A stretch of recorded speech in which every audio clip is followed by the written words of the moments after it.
Lisons Wakorintho wa kwanza 1 Corinthiens sura ya 13. 13e chapitre.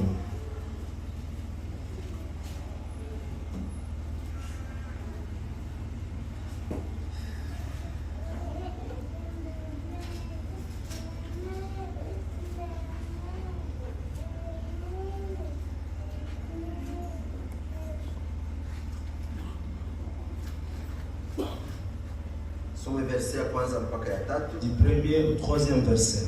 Kama nikisema na lugha za watu na za malaika, Quand je parlerai les langues des hommes et des anges, lakini sina mapendo, si je n'ai pas la charité, nimekuwa kama shaba inayolia je suis comme un airain qui résonne, au upato wa kuvuma. ou une cymbale qui retentit.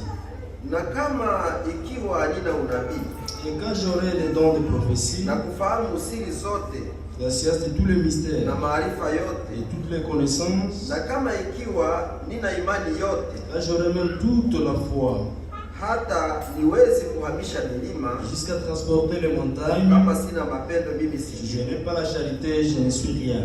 Na kama nikitoa mali zangu zote kulisha masikini, Et quand je donnerai tous mes biens pour nourrir les pauvres, tena nikitoa mwili wangu niungue kwa et moto, quand je livrerai même mon corps pour brûler, lakini sina mapendo, pour être brûlé, si je n'ai pas la hainiletee mimi charité, faida. ça ne me sert à rien. Amina. Amen.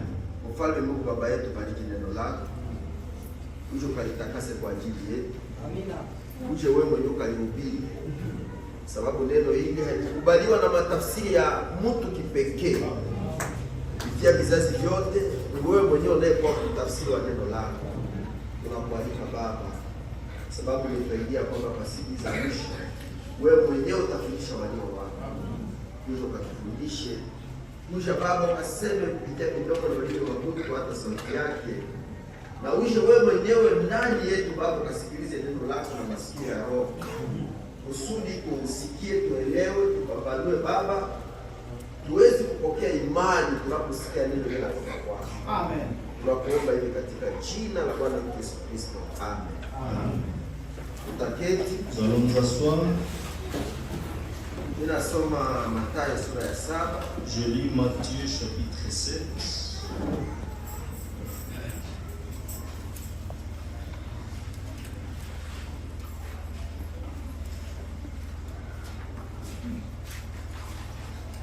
Verse ya 15. 15e verset Mpaka 12. jusqu'au 20e verset. Angalieni kwa manabii wa uongo wanaokuja kwenu wakivaa mavazi ya kondoo, Gardez-vous des faux prophètes, ils viennent à vous en vêtements de brebis, lakini kwa ndani wao ni imbwa wakali za mwitu. mais au-dedans ce sont des loups ravisseurs. Mtawatambua kwa njia ya matunda yao. Vous les reconnaîtrez en leurs fruits. Watu wanakusanya zabibu katika miiba au tini katika mibaruti? Cueille-t-on les raisins sur les épines ou des figuiers sur les chardons? Vivyo hivyo kila mti mzuri unazaa matunda mazuri, lakini kila mti mwovu unazaa matunda mabaya. Tout beau arbre porte de bons fruits, mais le mauvais arbre porte de mauvais fruits. Mti mzuri hauwezi kuzaa matunda mabaya, wala mti mwovu hauwezi kuzaa matunda mazuri. Un bon arbre ne peut porter de mauvais fruits, ni un mauvais arbre porter de bons fruits. Kila mti unazaa matunda mazuri, kila mti usiozaa matunda mazuri unakatwa na unatupwa katika moto. Tout arbre qui ne porte pas de bons fruits est coupé et jeté au feu. Kwa hivi mtawatambua kwa njia ya matunda yao. C'est Amina. donc à leurs fruits que vous les reconnaîtrez. Amen. Amen. Amen. Bwana Mungu wetu abariki usomo wa neno lake. Notre Dieu bénit le culte de sa parole. Nisisahau kwa communiquer moya. Il y a un communiqué ici que je ne puisse pas oublier. Huko ndugu mmoja wa Bunia. Il y a un frère de Bunia. Anakuwaka na masomo hapa. Il a une école ici. Kuna masomo hapa kule Kangaimbi. Il a une école là Kangaimbi, au quartier Kangaimbi. Kuna lazima ya ndugu ama dada mwenye alisoma pédagogie. Il a besoin d'un frère ou une sœur qui a fait la pédagogie. Ama ISP. Soit le supérieur de pédagogie. Anaweza kuwa kule mwalimu ama directeur. Il pourra les appuyer comme enseignant ou directeur. Directeur wa masomo. Directeur des études. Unaelewana? On se comprend? Kama hapa kuko ndugu mwenye alisoma ISP, supérieur de pédagogie. Qui a fait l'ISP. Ama alifanya tu D6, D6 diplôme d'état ya pédagogie. Soit juste un diplômé en pédagogie. Vraiment atuone puisse nous voir. Huko kazi vraiment yenye ataweza kufanya. Il y a l'emploi qui peut exercer. Anaweza kuwa responsable ya ile masomo. Il peut même être responsable de cette école. Sababu mwenye kwa pale mwenye alikuwa hakuweza. Celui qui était là n'a pas été à la hauteur. Unaelewana? On se comprend. Masomo ya un frère, ndugu mmoja anakuwa Bunia, c'est l'école, un frère de Bunia qui a une école ici à Beni. Minawaza tunaelewana. Je crois qu'on se comprend. Collège La Lumière, anakuwa kule Kangaimbi. Collège La Lumière, c'est vers Kangaimbi. Amen. Voilà. Mungu awabariki. Dieu vous bénisse. Ninawasalimia kwa jina la Yesu. Je vous salue au nom du Seigneur Jésus-Christ. Tuko tunaendelea na maongezi yetu kuhusu karama. Nous progressons avec notre enseignement sur les dons. Tunakawia pale. Nous avons tourné le sababu inakuwa somo yenyewe naleta kutokuelewa sana. Puisque c'est un sujet qui a des incompréhensions. Inaleta kutokuelewa sana ndani ya ujumbe. Il y a des incompréhensions dans le message. Ndio tulipenda kwa neema ya Mungu tuweze kuleta tofauti ya mambo. C'est pour cela par la grâce de Dieu vous voulez apporter la différence des choses. Amen. Amen. Tuweze kuonyesha jinsi nabii alionyesha. Comment le prophète l'a démontré. Hapa kwenye ubao, ici au tableau, tunaona pale matunda ya roho. Nous voyons là-bas les fruits de l'esprit. Sababu fasi tunatoa kusoma. C'est là où nous venons de lire. Yesu alisema mtawatambua kwa matunda yao. Vous les reconnaîtrez par leurs fruits. Hapa kuko matunda ya roho. Ici il y a les fruits de l'esprit. Na iko ndani ya Biblia. C'est dans la Bible. Zaidi ya matunda ya roho, en dehors de le fruit du cœur, kuko kazi ama matendo ya mwili, les œuvres du corps, les œuvres de la chair, les œuvres de la chair. Ile matendo ama matunda ya mwili, les œuvres de la chair, le fruit de la chair, nayo vile katika Biblia, c'est aussi dans la Bible. Unaisoma pale ndani ya Wagalatia. Tulisoma cela dans Galates. Zaidi ya ile, en dehors de cela, kuko vile zile karama za roho, les dons de l'esprit. Yenye tuko tunazungumzia. Nous sommes en train de spéculer tout autour. Karama za Roho Mtakatifu. Les dons du Saint-Esprit.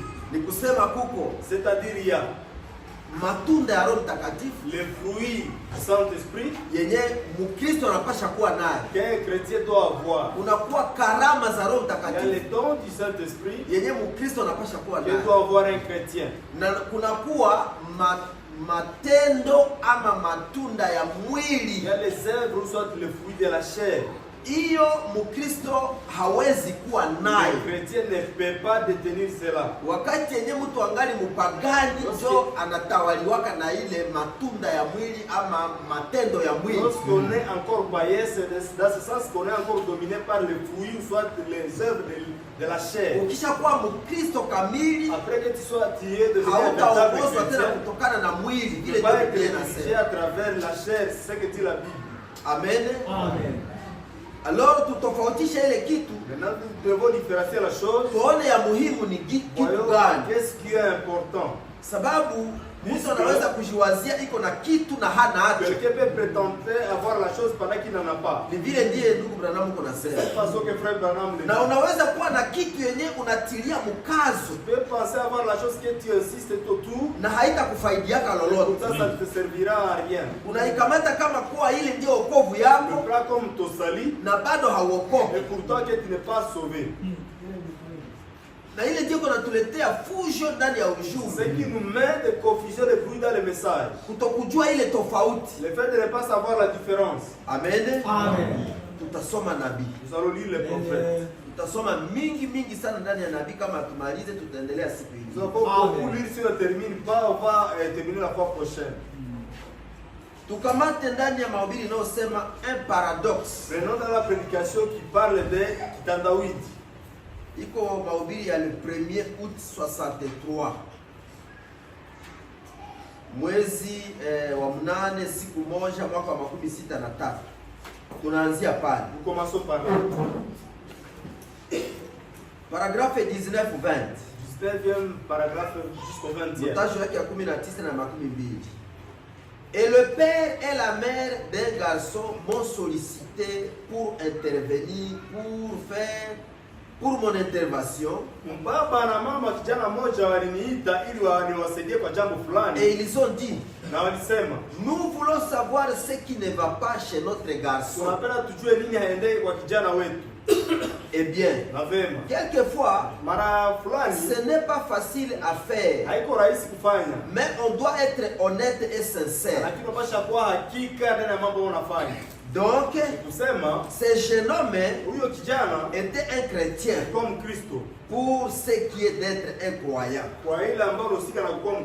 Pourquoi wazazi, baba na mama, papa et maman, wakamwona ndugu Branham, sont venus voir frère Branham, wakasema ungelitusaidia juu ya kijana wetu atujue nini inamfikia. Pour notre enfant ne sache pas ce qui lui est arrivé. Na bien nasema, le prophète dit, kuna mara si kwepesi, parfois ce n'est pas facile, lakini naomba kukuwa mwaminifu. mais il faut être fidèle. Donc ce jeune homme était un chrétien pour ce qui est d'être croyant.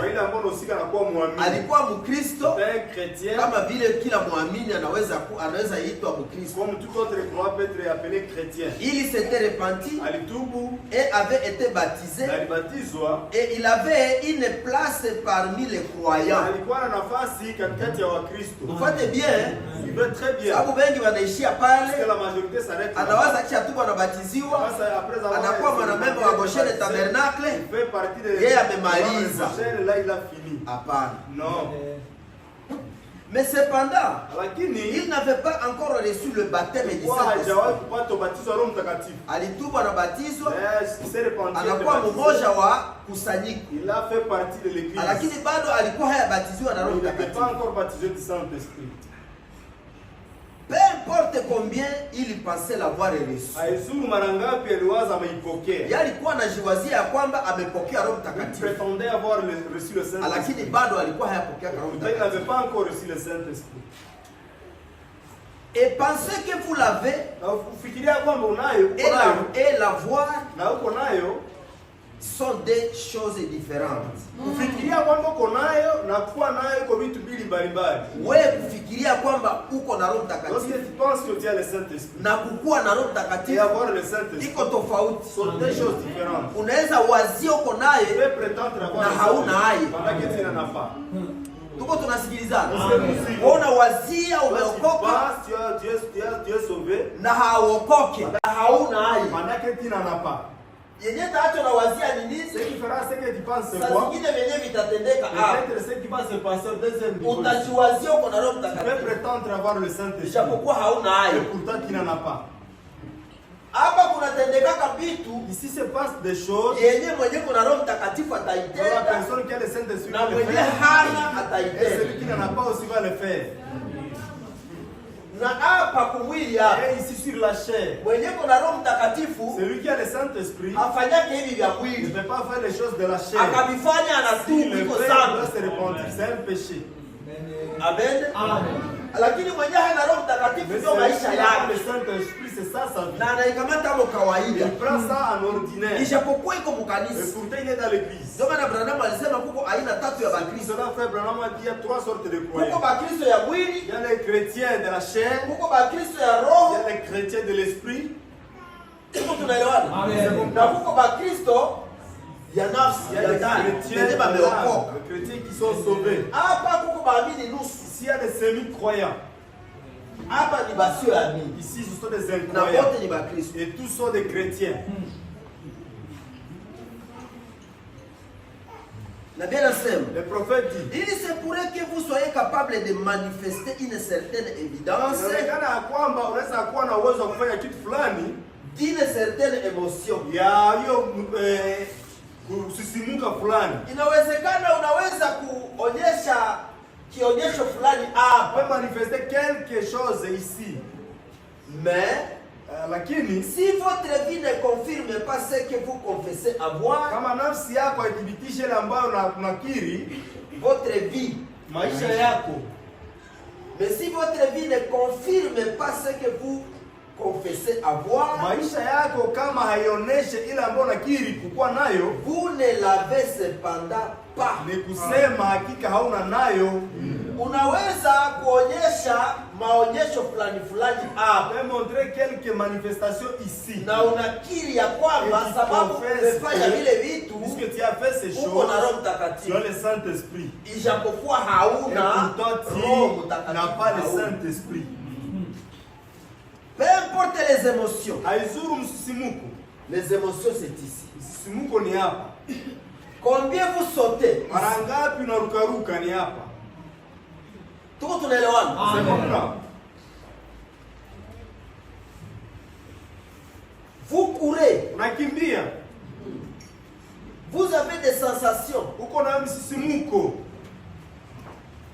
vous parlez à langue, Unasema kwa lugha. criez, Unapaza sauti. ou quoi que ce soit sur lequel vous reposez cela. Haizuru nini kitu ingine ambacho unaweka juu yake ile. Ce qui n'est pas mal. Ile ambayo si vibaya. Je prends tout cela aussi. Naamini mambo yote ile vile. Il est pour crier, Le fait de crier, kupaza sauti, parler à la kurukaruka, parler, crier, kukimbia, sauter, fuir, yote ile kwa mzuri. toutes ces choses sont bonnes. Mie vile ninaamini ile. Moi aussi je crois cela. Mais Lakini si votre vie kama maisha yako ne s'accorde pas haiambatani avec votre témoignage, na ile ushuhuda wako, vous ne l'avez donc pas. ni kusema hauna nayo.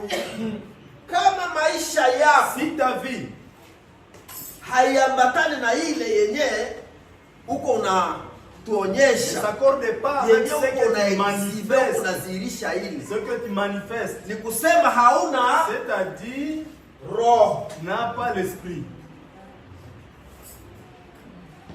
uko na umebatiziwa na Tu roho es baptisé de l'esprit, lakini hauna roho, mais tu n'as pas l'esprit. uko na don Tu de as le don Saint-Esprit du Saint-Esprit. sans avoir le donateur. Japokuwa hauna yule ambaye anapana hiyo zawadi.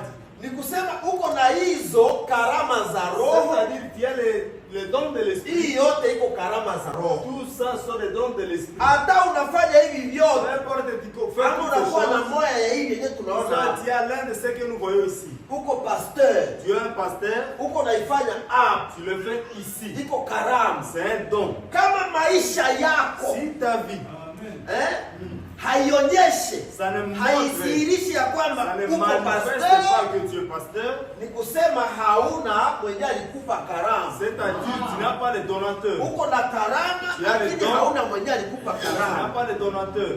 Tulisikia habari za ule On a mtoto appris l'histoire de cet wakati enfant. aliambia baba yake niko na lazima Parce yako, que là, on demandait à son père que j'ai Ukuye besoin de papa. toi, que tu puisses venir, baba yake papa. akamtumia Son kado. père lui a donné un don. Wakati yeye alipokea kado, Lorsqu'il a reçu ce don, akaambia baba yake aseme Merci à hii son ni papa. kado na nitumie, Ça, c'est un don que tu niko m'as ndio na envoyé. lazima yako, Mais moi, j'ai sina besoin de lazima toi. ya hii J'ai kado. besoin de ce cadeau ici.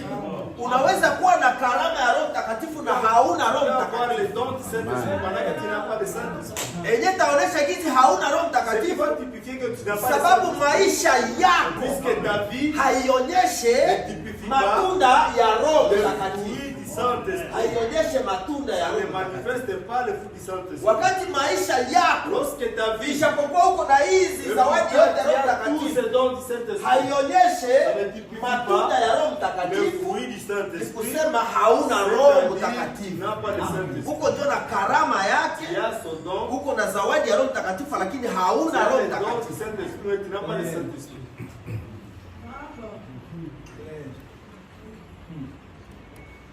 Ok, en effet, Kwa hiyo, les fruits de l'esprit, hiyo matunda ya Roho, les fruits de l'esprit, matunda ya Roho, mtawatambua kwa matunda vous les yao. reconnaîtrez par leurs fruits.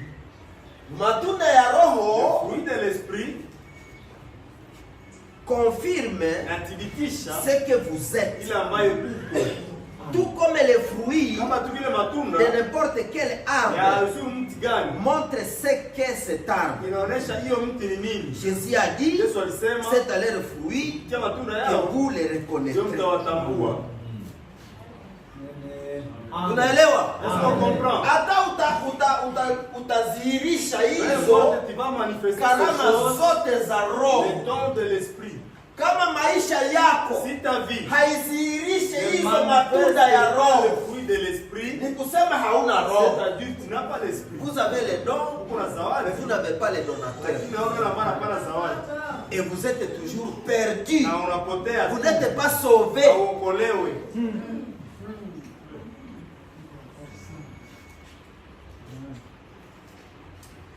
Tuko tunarudia tu yenye Nous tuko sommes en train tunaona. de répéter ce que nous sommes en train de voir. Acha tusome mingi. Laissons encore beaucoup lire. La position d'un croyant en Hiyo Christ. msimamo wa Mkristo ndani ya mwamini ndani ya Kristo.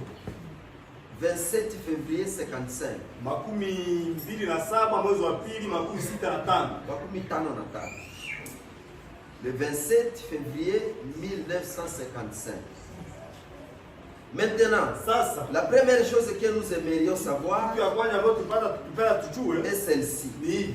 Cette épître Hiyo kipindi d'alors ya zamani, serait-elle essentielle je, itakuwa maana pour aujourd'hui? wetu leo Découvrons comment on entre en Jésus-Christ. tuone namna gani mtu anaingia ndani ya Kristo. Eh bien, Na vema, ils prétendent qu'il y a plusieurs différentes voies. anafikiria kwamba Wanawazia wanawazia kwamba kuna njia nyingi pour entrer en Jésus-Christ. ili ingie ndani ya Yesu Kristo. Ils disent, Wanasema joignez-vous à l'église. ujiunge kwa kanisa.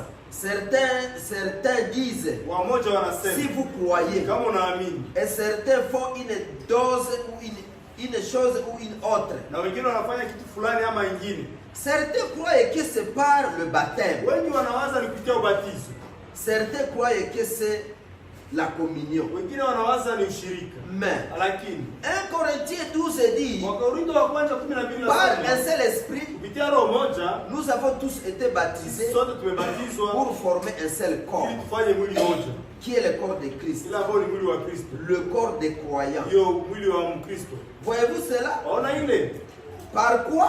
kupitia nini?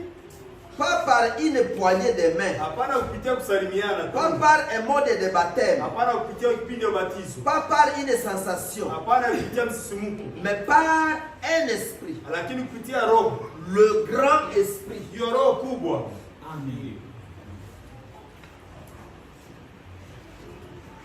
Le grand esprit, Roho kubwa, le Saint-Esprit. Roho Mtakatifu.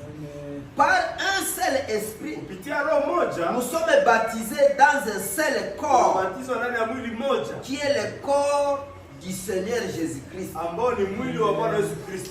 Amen. Tuko tunafuatana? Nous suivons Quel est paragraphe 33?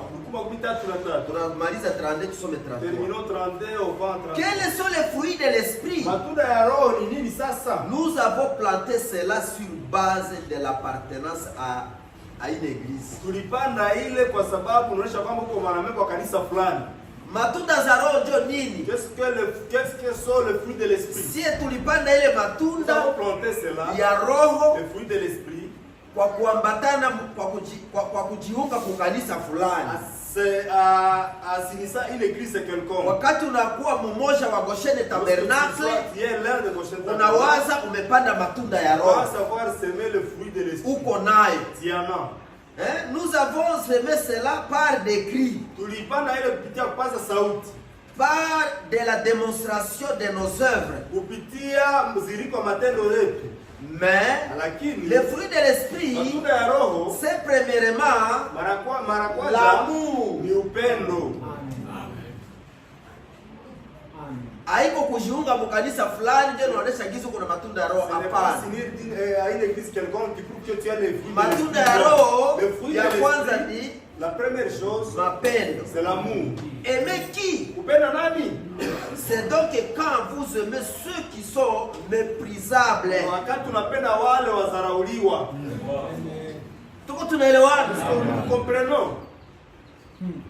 Unaona mtu uko pale, Kwa quelqu'un qui est là, mtu mzuri, bonne personne, anavala mzuri, elle s'habille, anakusaidiaka, souvent il te vient, muko naye kabisa 5. Dieu a collaboration par Unampenda ule. elle, tu l'aimes. Haiko mubaya. C'est pas mauvais. Ile ingali amuru agapao. Ça c'est encore amour phileo. upendo wa kimwili. Unapenda mtu sababu ya. Tu aimes quelqu'un à cause de quelque chose. Lakini upendo wa Mungu, Mais le véritable amour de Dieu, upendo wa Roho Mtakatifu, l'amour du Saint-Esprit, unapenda ule mwenye anazarauliwa. tu aimes le mépriser. Mtu mwenye hana lolote. Personne qui n'a rien. Ule maskini. Le pauvre est là.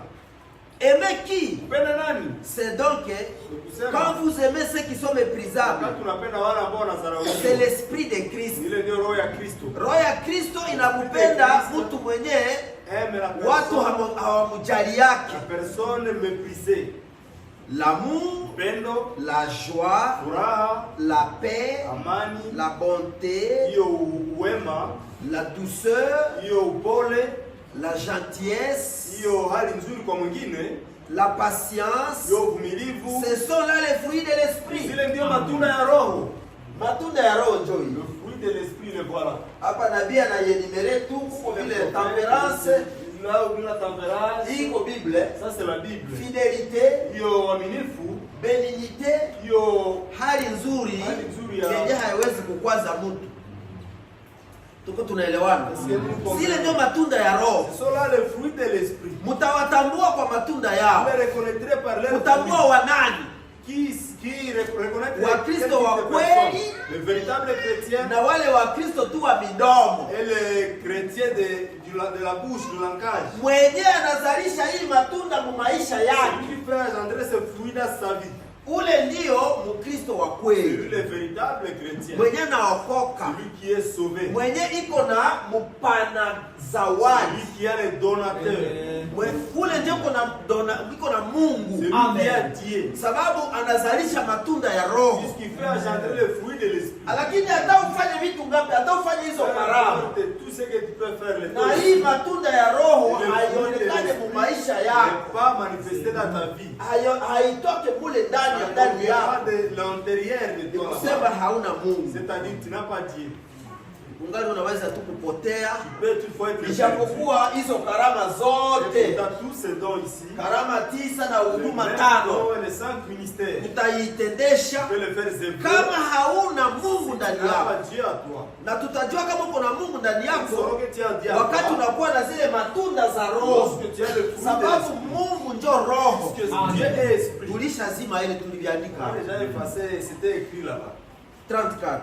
Makumi tatu na hivi. Oh, vous Oh. pouvez dire, Unaweza sema. eh bien frère Branham, Nasema ndugu Branham. je vous assure, Na kuhakikishia. moi, Mimi je fais ceci, nafanya hivi. je fais cela, Nafanya na kile. mais cependant, Lakini je sais que je l'ai reçu najua kwamba nimempokea. parce que Kwa sababu je peux prier pour les malades naombea wagonjwa et ils sont guéris. na wanapona.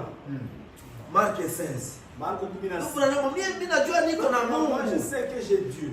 Mimi niko na Mungu. Moi j'ai Dieu. Mimi nimeokoka Moi je suis sauvé. sababu niko intercesseur. Puisque je suis un intercesseur. Mimi naombeaka magonjwa Les banapona. malades, les malades guérissent. Frère Branham, Ndugu Branham. Dieu m'a simplement révélé la parole comme Moi ça. alinifunulia neno hivi. Et comme ceci et comme cela. Alinifunulia hivi na vile. Tuko tunafuatana. Est-ce que nous suivons? Hata utakuwa na ujuzi Peu ya importe, siri ya tu peux Mungu. voir la La, connaissance du secret la de Dieu. révélation des mystères de Dieu.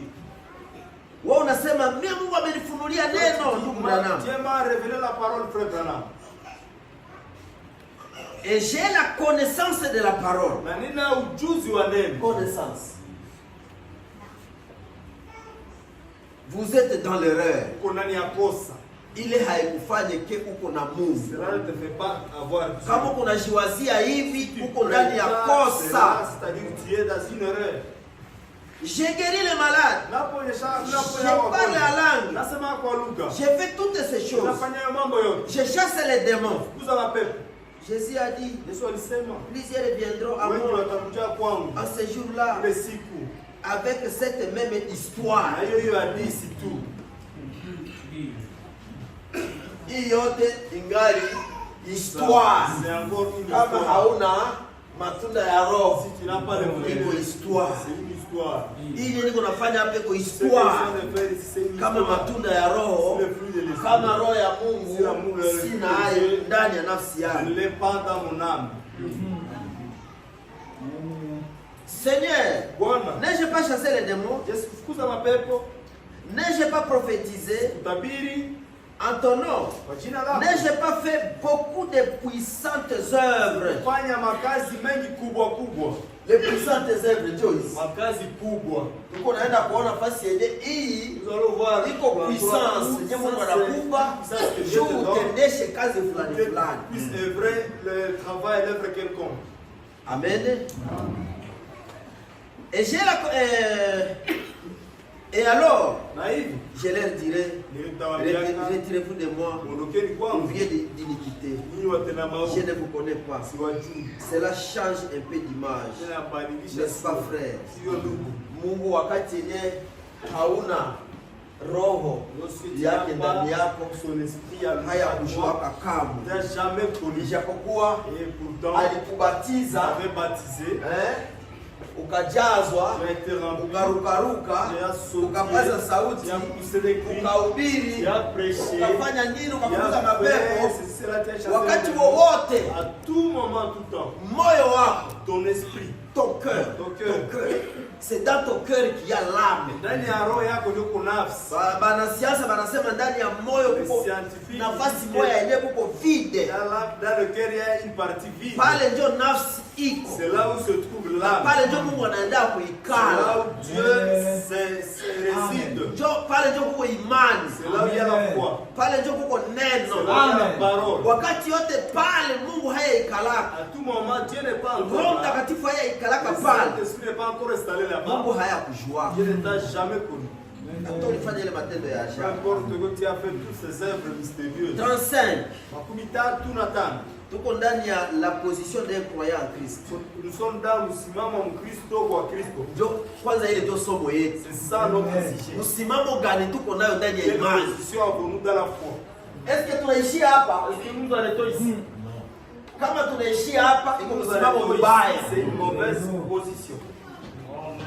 Sababu ile ndio tunaona hapa le don de Ce l'esprit que nous voyons ici, ndio hapa pour mazali ya roho, c'est inafanyikaka ku ile sfere ya ça esprit. se fait au deuxième niveau. Pale ndio mtu anakuwa C'est baptisé là où quelqu'un est baptisé. na unafanya hivi vyote. Et il fait toutes ces choses. Uko baptisé dans le corps des dons Unabatizwa ndani ya hiyo mwili wa ya makarama. makarama. Mais kubatiziwa kweli kweli, le vrai baptême c'est dans le corps de Christ. Le C'est vrai là. baptême ndani ya mwili wa Kristo. Ile ndio tunaitaka Ce que nous tiwa appelons muhuri. être scellé. Juu nabii alisema Parce que le prophète a dit, unaweza kubatiziwa hapa na Roho baptisé Mtakatifu ici par le na Saint-Esprit unapotea. et puis être perdu. Ndio tulisema ni kama vile Nous chupa. avons dit, c'est comme une bouteille. Chupa hii Cette bouteille, kubatiziwa ni kusema kujazwa. le baptême, c'est Le remplissage du Saint-Esprit. kujaza na Roho Chupa Mtakatifu. unajaza ndani mai na yala bien. Le verre, la bouteille, Ndio bateme hii. c'est ça le baptême.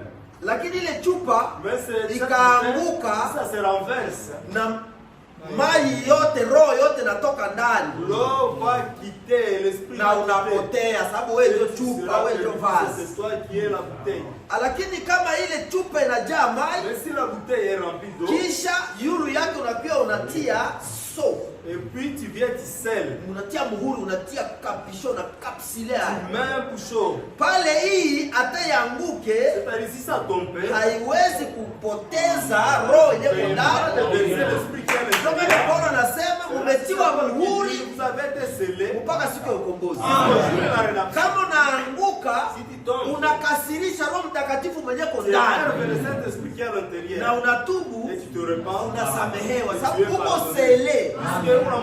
Lakini mwenyewe hayatiwa ile mfuniko akaanguka sasa na Amen. tukaishia tu hapa kubateme. Ndio hapo naweza anguka unapotea. Lakini kama bateme ubie selema inakufikia mpaka ndani ya nafsi yako. Si le seulement va jusque dans Wala hamna tena kupotea. là, tu ne peux pas être perdu.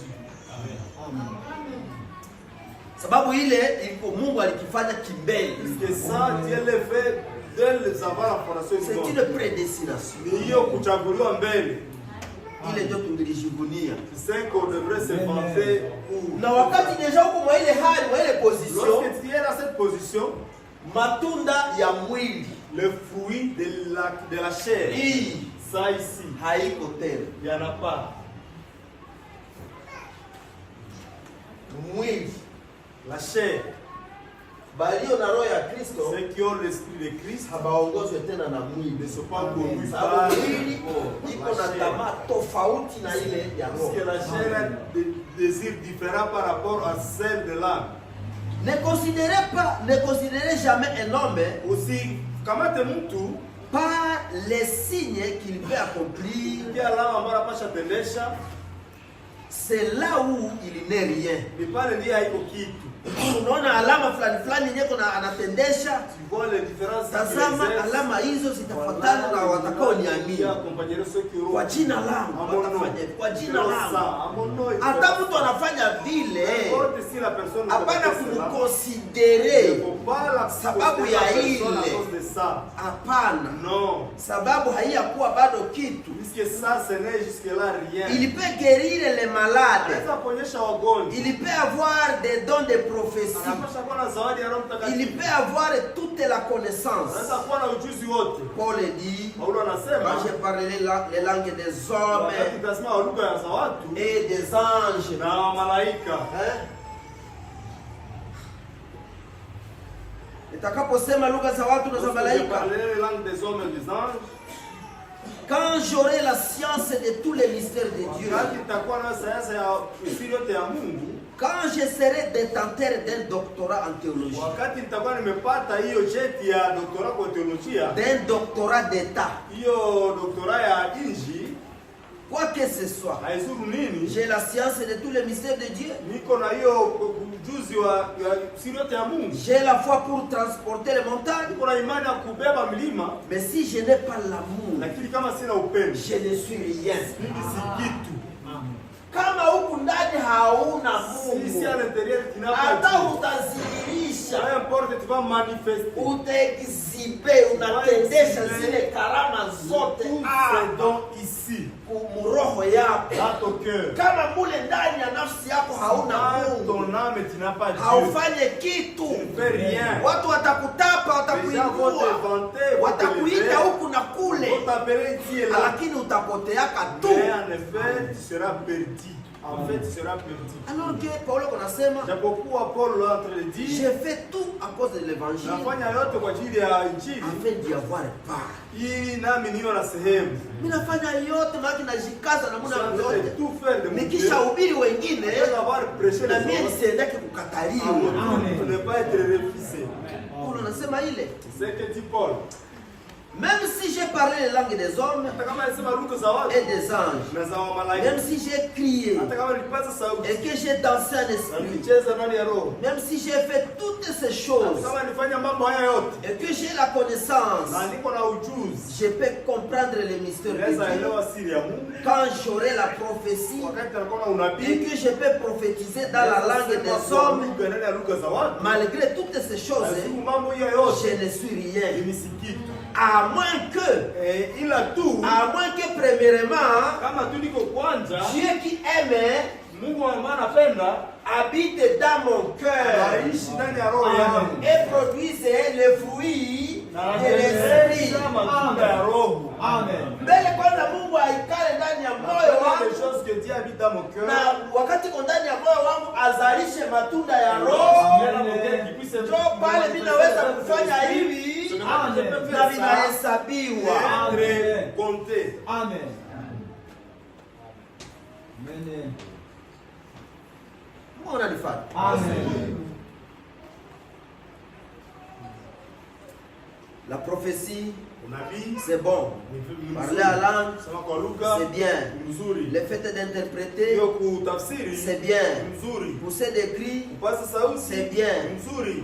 mais Lakini vous pouvez faire ces choses unaweza kufanya haya mambo sans être d'abord na hauja mbele fondamentalement hiyo kwa msingi baptisé en esprit. batiziwa ndani ya roho. Le vrai baptême. Hiyo ubatizo wa kweli Ce ne sont pas les fruits de haiko l'esprit. matunda ya roho. Ile vyote vile utafanya vile haviyakuwa matunda ya Hizo roho. ndio différent là n'est pas le fruit de Ce l'esprit, sont c'est les le fruit dons de de l'esprit. l'esprit. Mazawadi ya roho. Kama haumusome tu nabii tu lis pas le karibu prophète, pole pole, utakosa kama iko nasema nini. Bakira sekilante kanisa. Utakosa kama iko nasema Pas nini. comprendre Utakosa ce kama iko qu'il dit. najikontredire. Il se contredit. Non. Si ndio mara nyingi tunaelewaka vibaya. C'est souvent nous qui comprenons mal. Tuko tunafuata. Amen. Unaweza kufanya hizo matunda Tous ces dons. hizi karama za roho C'est le zote. don de l'esprit. Kama hauna Mungu ndani Tu n'as yako, pas dit à toi, mwenye anazalisha matunda ya celui roho, qui fait engendrer le fruit de l'esprit, ungali tu ni bure il wewe. est inutile. Voilà, Tazama, vous pouvez faire de grandes choses unaweza kufanya mambo makubwa makubwa. sans pour autant être né de nouveau de l'esprit de Dieu. Japokuwa wewe azaliwa upya kupitia Roho Mtakatifu wa Mungu. Nouvelle naissance pour Kuzaliwa upya à ce niveau. nouvelle naissance. Kuzaliwa upya. C'est ici. Hapa haiko nouvelle naissance. Ici, ce n'est pas la nouvelle naissance. Amen. Kuzaliwa upya Nouvelle naissance, ni kupokea Kristo ndani ya c'est nafsi yako. recevoir Christ dans ton âme. Ukishampokea mu nafsi yako, Après l'avoir reçu dans ton âme, yeye anazalisha matunda ya roho, sababu Kristo tu ni vas roho. engendrer le fruit de l'esprit, puisque Christ c'est esprit. Utatambua Mkristo Tu reconnaîtras mwenye que kuna c'est- Mungu il y muyeye a l'esprit lié à wakati lui. maisha yake Lorsque sa vie inadhihirisha matunda manifeste le fruit, ya roho. Amen. Mwache kulala. ne somnolez pas. Unaelewana? Comprenons? Soyez prudents là. Muwe uangalifu pale. C'est une ligne dangereuse. Mstari ya hatari. Vous, Nyinyi les pentecôtistes, Wapentekotiste, nous qui croyons en sisi Dieu, ambao tunaamini makarama, nous sommes des pentecôtistes sisi à ce niveau. Wapentekotiste kwa hiyo sehemu, Ça, c'est une ligne dangereuse. hiyo ni mstari wa shida. Unaweza kufanya hivi, unawaza uko na Mungu ijapokuwa hauna hayo. Ça, tu vas savoir Dieu pendant que tu ne l'es pas. Les pentecôtistes, Hawa Wapentekotiste, ne réclamez pas tout ce que vous attendez au sujet de Dieu. usidai yote ambayo mnaomba kuhusu Mungu. Faites attention. Fanya angalisho. Ne regardez pas aux choses élevées. Usitazame mambo makubwa makubwa. Ne regardez pas aux grandes foules. Usiangalie umati wa watu. Ne regardez pas aux grandes démonstrations. Usiangalie hiyo makazi kubwa kubwa. Watu wanafufuka, milema wanatembea, marche. ni mzuri. C'est bon. Mais msiangalie, msiishie pale. Vous arrêtez pas. Msijenge imani yenu pale. Msijenge msimamo yako ya imani kwa hili. La base de la foi c'est ça. Ou aux grandes guérisons, Ama kwa uponyaji kubwa kubwa. aux grandes choses comme ceci. Ndio mambo kubwa kubwa kama hayo. Regardez au grand sauveur, Tazama mkombozi mkuu, le Seigneur Jésus. Bwana Yesu. Le Seigneur, c'est l'Esprit. Bwana Il est montré. on a démontré ça. Huyu ici. ndio tuangalie. Devons regarder Tusiangalie hii ma démonstration On va regarder les différentes de grands évangélistes, de grands pasteurs, de grands docteurs qui nous donnent des enseignements. Yote ile ukaangalia ile unachelewa. Angalia Amen. kama tunapokea Kristo ndani yetu. Usiye tuko na eglise yenye kuenseigner. Tafaidia nini? Na hauna Kristo ndani ya roho. Tafaidia nini eglise enseigner? Na wewe mwenyewe unaenseigner eglise. Kama hauna Mungu ndani yako, unafanya kazi ya bure. Hautailipiwa. Wewe mwenyewe uko unatembeza milema. Uko unaleta unabii. Kisha watu wanasema si ndio tuko na Mungu. Itakufaidia nini kama hauna Kristo ndani yako? Hata mkwe na Mungu. Iko Mungu. Ndio alipakala ule mtu. Ici c'est l'onction. Le baptême à ce niveau-là, on appelle ça l'onction. Ah. Mais le vrai baptême qui est le sang, c'est là. Amen. Amen. Na bila sema tufanye angalisho. Si venye tunaamini zile karama. Regardez au grand sauveur, le Seigneur Jésus. Le fruit de l'esprit, c'est l'amour. Qu'est-ce que Dieu? Il est l'amour. Non, matunda ya roho. Ukishaona vitu hivi vinafanyika kumhusu, angalia ule mtu bien. Il faut bien fixer ton regard sur cette personne. Na ukamgusa ulicho haki, Touche dans son œil, unagusa licho ya Mungu. touche l'œil de Dieu. Ne touchez pas à mes soins. Les vrais ouins de Dieu sont Amen. sababu hiyo msini kwa hapa Parce que l'onction qui est ici, ni ya Mungu. Na inaweza kuya kubabaya na ça peut kubazuri. venir au juste et au perdu. Ok.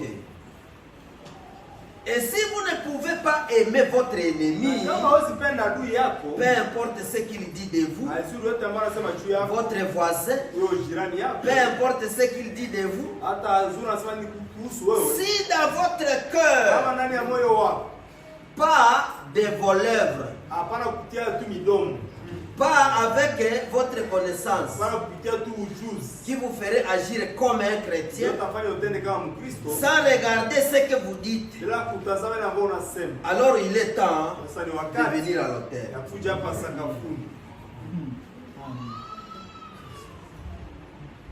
Ndani ya moyo wako Dans ton âme, unapaswa kuwa na ule mkombozi, tu dois voir ce sauveur, ule mkombozi mkuu ce grand sauveur aliye qui est Yesu Kristo, Jésus-Christ. na ule atakufanya Et upende, lui fera ce que tu puisses aimer, hapana kwa midomo, non pas par le lèvre. utapenda kule ndani. Tu aimeras là à l'intérieur. Nabii anasema Le prophète dit,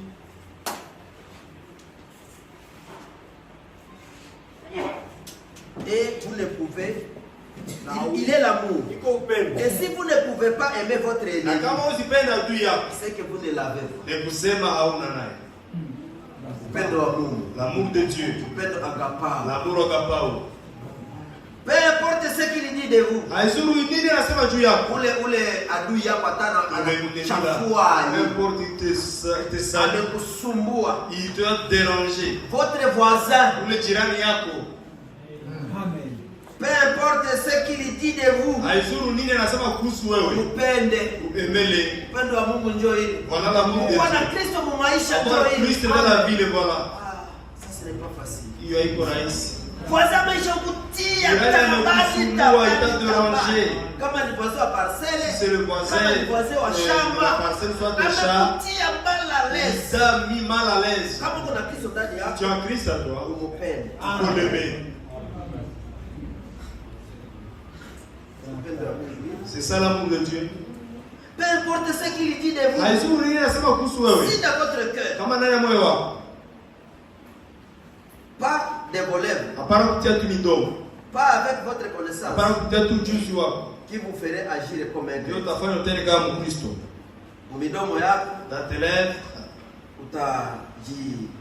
Utasema kama uko Mkristo. Tu vas parler comme si tu es un chrétien. Na ndani ya ujuzi yako Et dans ta connaissance, utatenda kama Mkristo. tu vas faire comme un chrétien.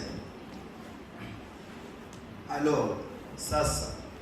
kama huwezi mpenda ule adui, Si tu ne peux pas aimer cet ennemi, ule mwenye anakupetaka, la personne qui mwenye anakusemaka te mbaya, tu parles à moi, tu kama parles hawezi avec fikia toi, kumpenda, si tu ne parviens pas à l'aimer, kusema bado c'est-à-dire jusque-là, unapata mwokozi tu ndani. n'as pas encore reçu le sauveur. On n'avait jamais vraiment réussi. Ce Il que vous pensiez, a mbona wazi, ce que vous auriez réellement ila ambao nilipashwa kuwa na dû hakika, recevoir. ila ambao nilipashwa kupata kabisa. Uyapata yenyewe ungelipasha Tu pata. n'as pas encore reçu ce que tu devrais avoir. Yenyewe ulikuwa unawazia uko C'est nayo. ce que tu pensais, tu prétendais Kama ile avoir. upendo bado. Si cet amour n'est pas encore Kusema là, bado c'est-à-dire, kitu ndani yako. il n'y a rien en toi.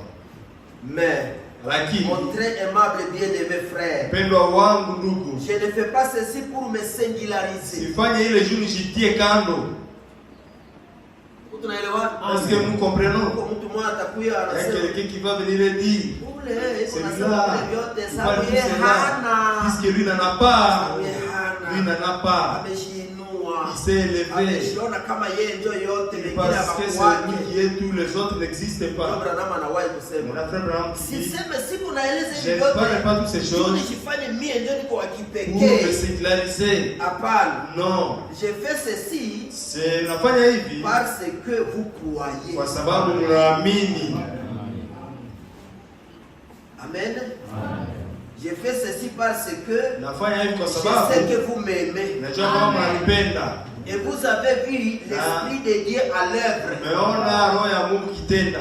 Et alors, Na en sasa faisant cela, wakifanya hivi et comme vous m'aimez, na vile mnanipenda et moi, na mimi vile, sachant que c'est la vérité, kijua kwamba ni kweli et voyant une zone dangereuse, na kuona hiyo sehemu ambayo na shida, eneo hii yenye iko ya hatari, nikiona ile, et que je ne vous avertis pas, si kama siwaagize kama siwaarifu, warifu, siwaelezee je kimbele, ne vous préviens pas, je deviendrai un faux berger, nishakuwa mchungaji mbaya, et non un véritable berger de Christ. hapana mchungaji wa kweli wa Kristo. Wakati mimi najua mambo haya, Parce que je connais ces na choses, mimi najua kwamba mnanipenda, je sais que vous m'aimez. kama si baharifu juu ya Je ne hii vous préviens pas à cause de ces Iko choses. ya hatari Ces choses sana. sont des choses dangereuses. unaweza kuwazia muko Vous na pouvez prétendre Kama avoir quelque hakuna. chose pendant que vous n'en avez pas. kama si baharifu, Je ne vous préviens pas. nitakuwa mchungaji C'est mubaya. mon vrai berger. Siviseme sababu Je ne dis pas ninatafuta plus. kujifanya Je special veux me faire un kushinda wengine spécial watumishi. sur tous les autres serviteurs. Hapana, Non. mimi navifanya sababu mimi najua Je les fais mnanipenda puisque je sais que vous m'aimez. na mimi najua kwamba hii ni Et kweli. je sais que c'est ça la vérité. Kama na mimi na baharifu C'est kimbele, pour cela que je vous préviens. kama sibabie, Je ne vous le dis pas. nitakuwa mchungaji mubaya wa C'est Kristo. un mauvais pasteur de Christ, berger de Christ. Amen. Amen. N'allez pas Usiende sur base juu ya de démonstration. hiyo vionyesho mbalimbali. Sikuwe na msimamo puisque il y a une démonstration de Et pas la fondation Vitu aussi de vinatenda. manifestation des dons. mambo yafanyika. Les choses se font. Unaingia tu pale na Vous avez kukwambia. là où tu discernes. N'allez pas sur base de ça. Usisimamie kile kitu. Mara ngapi pale ndio nabii alituambia Combien de fois watu mingi wanaishia le ndio prophète pale. nous a dit que plusieurs personnes s'arrêtent par là. Vile ndio nabii alituambia. C'est ainsi que le prophète Akasema nous a watu dit. mingi wanaishia kwa ile Plusieurs personnes madémonstration. s'arrêtent sur les démonstrations de l'esprit. Des grandes choses qui se font au milieu des gens. Mambo makubwa makubwa ambayo yanafanyika katikati ya watu. Guérison, Uponyaji, résurrection. ufufuo, ufufuko, Fuka les maombi. gens ressuscitent, la prière. C'est pas ça. Ni mzuri. C'est bon. Tunaamini. Nous croyons. Hatupashe kujenga njo On pale. ne doit pas construire notre base. Tunapashe enda plus loin. Devant les bases, kabisa. Hapa tunaingia kule On ndani. quitter ici entrons à l'intérieur. Ili mademonstration tunaweza fanya Dans hapa. cette démonstration, on peut faire Iko manifester. heri itakuwa mzuri. C'est bon, si ce sera bon Kama si kwanza ndani là à l'intérieur, kuna ule mwenye anapandaka nous zile. avons la personne qui donne ses dons. L'amour, Upendo, la joie, hiyo furaha, la paix, la salama, bonté, hiyo wema, la douceur, hiyo upole, la gentillesse, hiyo hali nzuri, la patience, hiyo uvumilivu, ce sont là ni les fruits de zile l'esprit. hiyo matunda ya Roho. Maintenant, Sasa vous direz frère Branham, ukasema ndugu Branham, vous condamnez les dons de l'esprit. unapinga hiyo zawadi ya Roho? Unapinga hizo karama manake. Uko na nese do frère Branham. Ndio vya leo bili. C'est ce qui se manifeste aujourd'hui. Utakuta kutia kitu ku Si tu veux redresser les choses, unabipinga. dis toi tu Ule haamini es ndio. contre. Tu cela ne crois pas au don. Ndio Branham anasema. Mais la frère Branham dit, Vous direz, tasema, Branham, du Branham, vous condamnez les dons de l'esprit. unakatala hiyo makarama ya roho? Non. Hapana. Eh bien, Avema. ne comprenez donc pas cela comme vous l'avez fait concernant Adam. Musielewe ile kisi mulifanya kuhusu Adamu. Voyez-vous? Waona? Je ne condamne pas les dons Sipinge zawadi de l'esprit. ya roho, Ils appartiennent à l'église. yote ni ya kanisa, Mais lakini vous allez après les dons unaenda nyuma ya zawadi au lieu pahali du donateur. ya pana zawadi. Mungu mnakimbia ndio kutafuta Zote zawadi. derrière les dons, Unatazamia ndio mazawadi. vous focalisez Ile le don, demonstration. toutes ces démonstrations, Bali ya kuangalia mwenye et de anapanga zawadi. regarder les donateurs. Kusema Branham anapinga zawadi Ça hapa. ne suffit pas que frère Branham condamne cela, non. Laissez la paix de Dieu Waache salama ya Mungu demeurer dans votre cœur. ishi ndani ya roho yako, Elle vous fera aimer vos ennemis. itafanya upende adui zako Comme vous vous aimez kama vous-même. vile unajipenda wewe mwenyewe.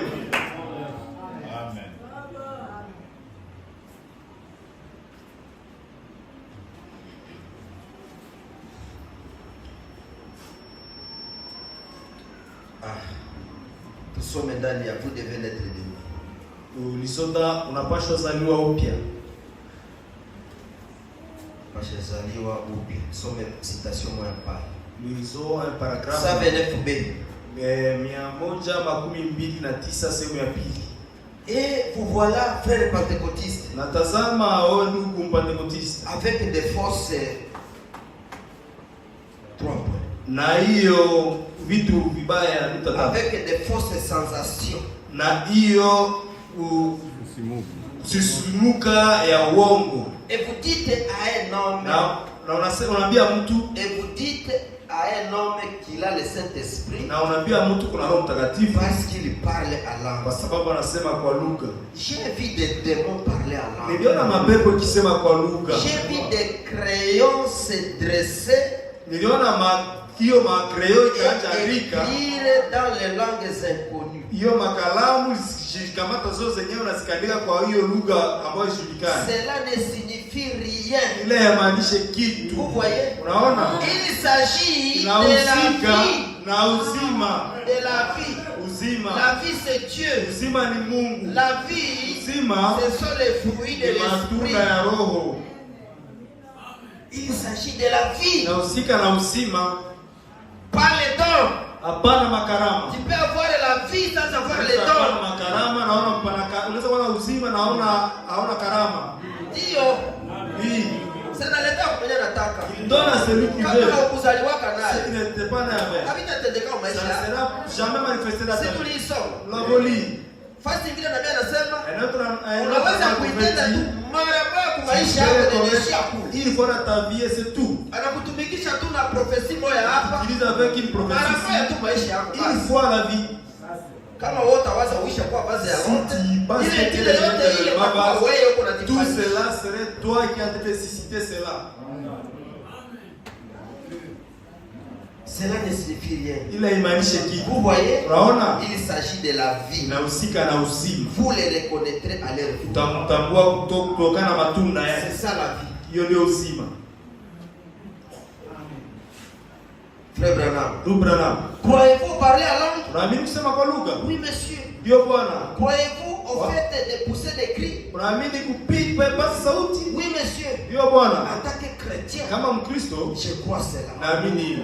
Je crois la parole de Dieu. Naamini neno la Mungu. Mais Lakini s'il n'y a pas de vie pour kama soutenir hakuna cela, uzima wa kushikilia ile nukta tano. s'il n'y a pas de vie Kama hakuna pour uzima soutenir les paroles à langue, kushikilia ile kusema kwa lugha, pour soutenir la prophétie, kushikilia ile unabii, pour soutenir l'enseignement, kushikilia s'il mafundisho, n'y a pas la vie kama pour hakuna soutenir, uzima kushikilia, ça ne sert à rien. haina Paul maana. anasema, Paul dit à rien.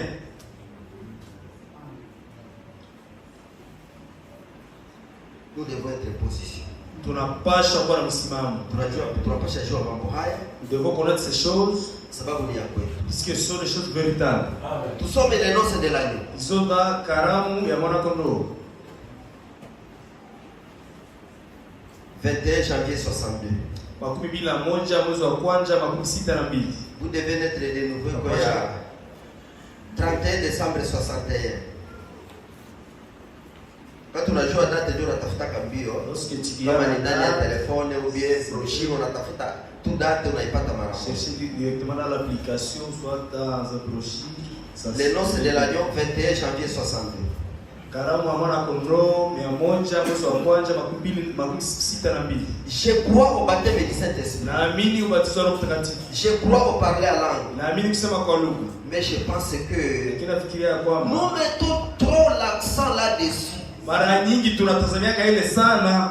Un homme peut parler à langue. Mtu anaweza sema kwa lugha. Et une femme peut parler à langue. Mwanamke anaweza sema kwa lugha. Mais si la vie Lakini kama de uzima cette femme ya huyo ou mwanamke de cet homme ama yo mtu ne mwanaume s'accorde pas avec les langues aliganisha na hiyo malugha dans lesquelles on parle, ambayo kunasema alors ce sont des fausses langues. ni kusema ni malugha ya uongo. Puisque le Saint-Esprit Kwa sababu Roho Mtakatifu vous fera agir conformément à la Bible. itafanya utende kisi Biblia inasema.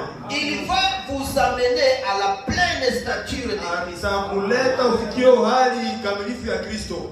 Sema kwa lugha, Parler en langue, tafsiri lugha, interprétation de langue, kuonyesha wagonjwa, le fait de guérir les malades, pambanua siri ya mioyo.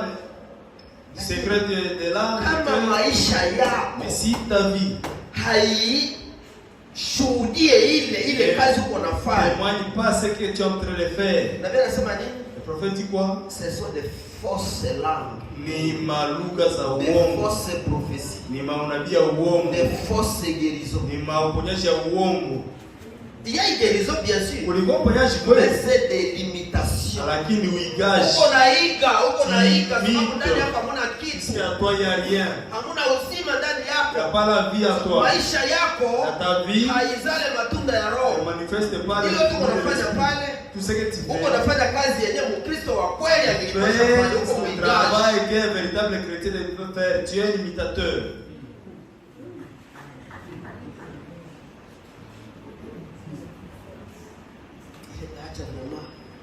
Mtu anatoka kuneno sababu ya Tu quittes la parole. ile taacha tunahesabiwa watu wenye bana Mungu. Cela ferait ce que nous puissions être Sababu havitendekake les personnes kushii. qui n'ont pas Dieu puisque ça ne se manifeste pas à nous, parmi nous. Kosa ya nani? L'erreur Kosa regarde. yetu shie, C'est kosa ya à nous, Mungu. le bien l'erreur soit à Dieu. Kosa kwa ya Mungu. L'erreur est à Dieu. Yeye ndio C'est hakunipa. lui qui m'a pas donné ça. Angelinipa kama niko Si me ninafanya. l'avait donné, je devrais l'exhiber. Uko naniwia nini? Pourquoi tu me calomnies? Kosa langu mie ni nini? Mon erreur dans tout ça, c'est quoi? Nitafanyikana yenye Mungu Pour akunifanyia. que je puisse faire ce que Dieu ne m'a pas fait. Na wewe vile unafanya yenye Mungu akufanyia. Et toi, tu es en train de Unakaza, faire ce que kaza, Dieu m'a unakaza, pas kaza. fait. Tu es en train de forcer. Kwa lugha ya mubaya. Ce sont des fausses langues. Prenez quelqu'un qui parle à la Quand mtu ambaye anasema kwa lugha et qui est assez colérique pour affronter une scie circulaire. na iko na roho ya hasira, sawa hiyo si ya nani ya Msumeno hii inazunguka hivi anatia moteur. unatia moteur, ça tourne, Unapiga unatia bao. tu mets le bois là-bas, ça coupe. Sasa wewe unasema Maintenant toi tu parles wewe là, unajua kuhubiri, tu connais prêcher, lakini uko na hasira wakati mais tu hasira as un unapanda. cœur, lorsque le cœur vide, lorsque tu as colère, Kiza mwa ile tu scie te fais entrer dans les scies sababu ya hasira. à cause de la colère. Hasira hapo inapanda. Lorsque la colère est tayari à kujitupa kama tu ile es ile prêt de te scie. jeter dans les scies pour Na que unasemaka tu kwa lugha. et pourtant tu parles la langue. Bwana tumika na papa moja On kwenye. travaille avec un papa là-bas. Telemaki bali On musumbua. avait beaucoup dérangé. Musumbua. Avec beaucoup dérangé. Alizala watoto wanamsumbua. Les Watoto enfants le fait wakubwa. déranger, les enfants qui ont grandi. Ule papa siku moja Un jour, le alikuwa papa, anaishi hapa Paida. Il vivait à Païda. Anakamata sema taxi kui. Il a dit au montagne. Anaenda neti anampeleka papa semuli. Jusqu'à la rivière Semliki. Anamlipa pesa za Il paie son argent. Papa anashuka anapita Papa pembeni ya descend, semuli. il passe à Kwa côté. fasi moja kwenye mai inaenda iko nafanya Il y a hivi. un endroit où il y a Papa alifika tu ale. Lorsqu'il est arrivé, il s'est jeté là-bas. Akaplonger pale. Ule papa hana kaburi. Ce papa n'a pas de tombe. ukashengia masira mbaya. est déjà entré dans la colère. Ukaenda tout par moment. Parce qu'il est parti se noyer dans l'eau. Unameokoka. Est-ce que la personne là est sauvée? Ukasema hivi wewe kuna mhubiri Si mbaya. tu dis cela ou que tu prêches mal, est-ce que la personne là est sauvée? Mais alikuwa papa. Oui, il était un papa. Wakati unafika kule kuendera, Est-ce que tu allèneras? makazi yenyewe ina nécessité touche. Lorsqu'il faut des travaux de spécialité, Précision. avec précision, Walikuwa nakupaka. et on lui confiait ses C'est responsabilités. papa msenzi unaweza kuiwa Le papa frère. Moussenzi. Yeye alikuwa anafanya vitu yenyewe naenda kule kwa deshi. Lui, il faisait des choses qui Alikuwa na touche. directement Mais sur tellement le que famille yake walisumbua. Il était expérimenté, même quand il était dérangé, sa colère était élevée. Il a payé le Fia retard. kusandilisha Là, akamulipa. l'arrivée, c'est lui qui l'a payé. Akaingia mbaya Il akaplonge s'est noyé dans l'eau. kule hapo sitwa. La personne là n'était pas enterrée.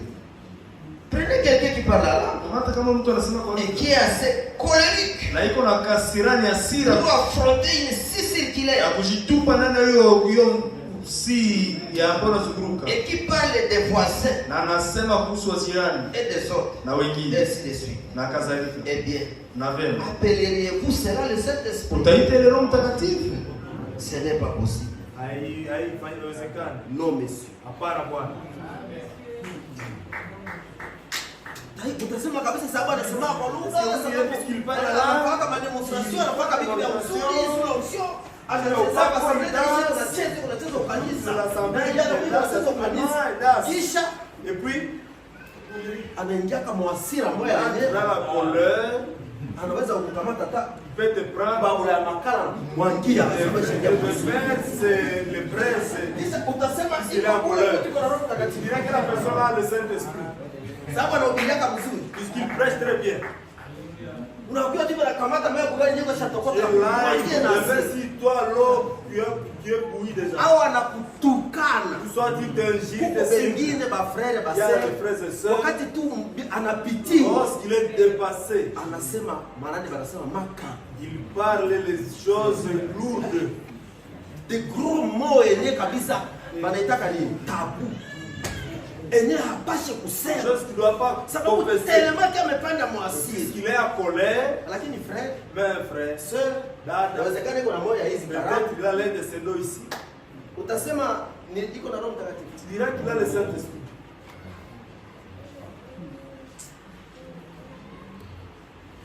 Mtawatambua Vous les reconnaîtrez matunda yao. à travers leurs fruits. Matunda ya mwili Les fruits de la chair, njoo hii. les voilà. L'impudicité, Yo, tena uovu, uchafu. L'impureté, uchafu. chafu. La dissolution, uchafu. Bon, français kuna materme. Le français a beaucoup de Kwa termes. hapa uchafu ya mashirati, Il y a l'impudicité, uchafu sijui ya modele kani. je ne sais pas quel type de Ingine ndio hii. Voilà l'autre. Hii nayo iko matunda ya mwili. Ça aussi, c'est le fruit de la chair. L'idolâtrie, Kwa kudu sanamu. la magie, Hiyo irizi, uchawi. les inimitiés, Hiyo uadui. uadui. Uadui. Inimitié. Unakuwa unajifanya adui ya mtu. Tu te fais ennemi de quelqu'un Mpaka kufa yangu jusqu'à sitakanyagana. ma mort, je ne n'irai pas chez lui. Les querelles, Hiyo vita uovu. bon, les jalousies, Hiyo tamaa. oui, les jalousies, Wivu. les animosités. Animosité, chuki moya fulani hivi unakuwa na inimity kwa sababu tu inimity kule. Les disputes, Hiyo ugomvi tu. ugomvi kupigana. Les divisions, Kugabulana. les sectes, Hiyo ujuzi. Azia kama ujuzi iko nini? L'envie, hiyo tamaa. l'envie. Tamaa. Watu wengi wanashindwa maisha kwa sababu ya Pourquoi tamaa. échouer la vie chrétienne à cause de l'envie? Shaona tuka kitu Après hivi, avoir vu quelque chose, ka modele un hivi, modèle donné, ka kiato un hivi. soulier, Tama na la vie. utasema huko mtu wa roho. Il a vraiment que tu es de l'esprit. Livre nyeri. Ulevi. Ka frère wenyewe wanakunywa. Les frères qui prennent l'alcool. C'est pitié. Ni huruma. Nabii aliutilize terme mbili, pitié na nini? Le prophète a disait des termes. Tulisoma citation moja hapa aliutilize terme mbili. ici là sa prédication. Les excès de table. Ndio kula mingi ulafi.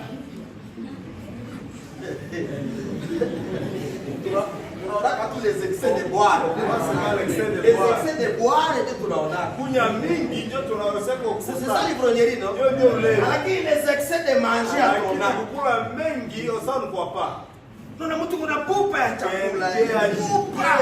Bwana mzee. Nakula kwa ikara. Aisha shiba ataswati fa. Aisha yaza nyama hivi kabisa. Kwa kule viani.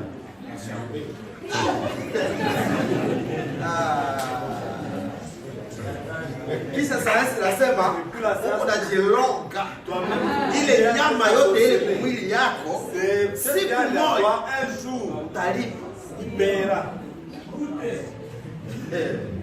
Mshahara wake ndio nini? Gute. La fesse quoi c'est la goutte. Ile les enjoy. C'est matunda ya mwili de la chair. Wakati ungali mwili uko charnel. Wakati uko ungali charnel unasema uko hakuna kitu. C'est-à-dire là il y a rien.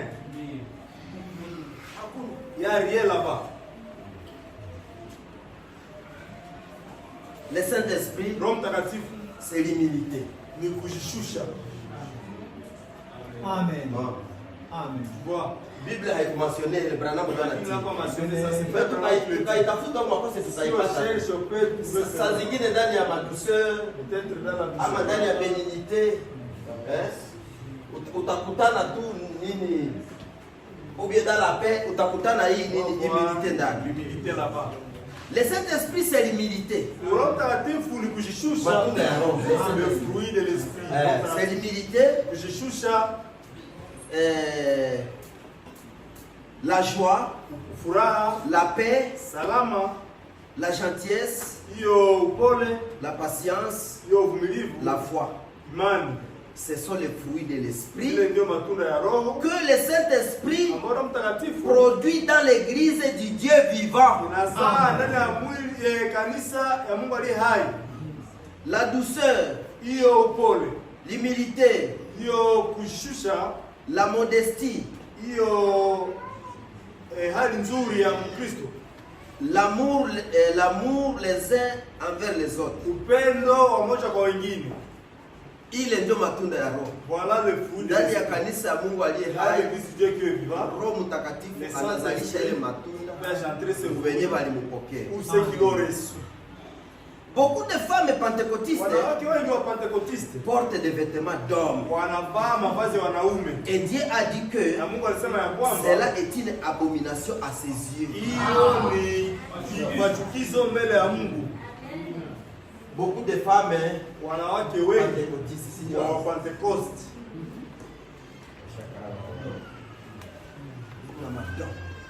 Tu as les dons.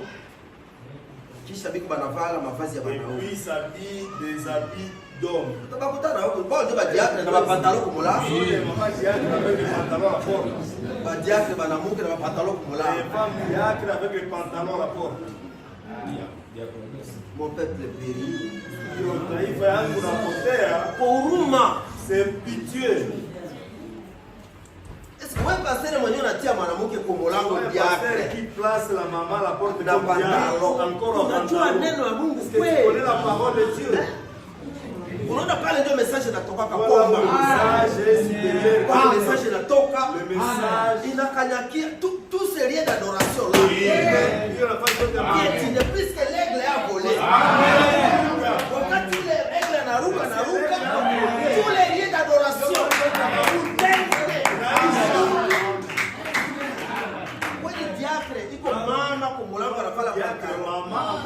Est-ce qu'il est égal au Dieu d'adoration? Batu biko najifanyisha kama si biko na adore mais Dieu n'est pas là. Adorer pendant que Mungu hayuko pale. Comment pouvez-vous vous attendre à aller au ciel dans cet état? Unashingolelea kwenda mbinguni na mwele hali. We mama, unavala pantalon. Tabia pantalon. Branham anasema.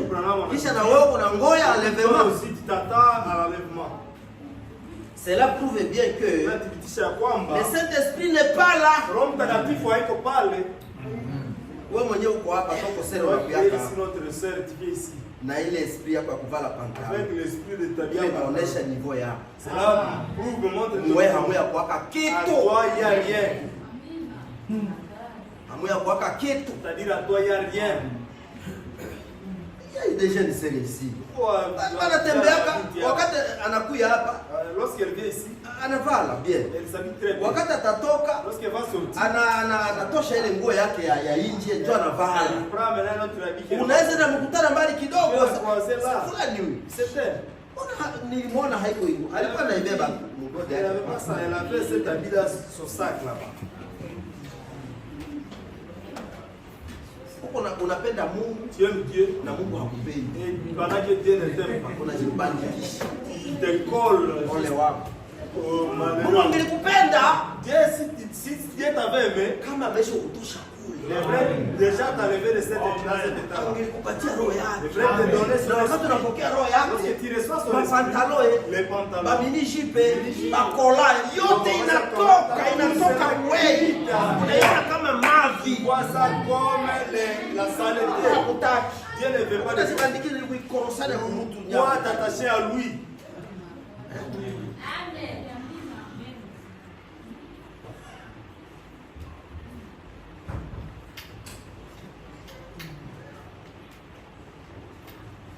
Oh, Oh. vous aurez beau pousser des cris, Ungelikuwa hata unafaa vizuri kipaza sauti. parler à langue, Nasema kwa lugha. courir ça et là, Kimbia huku na kule.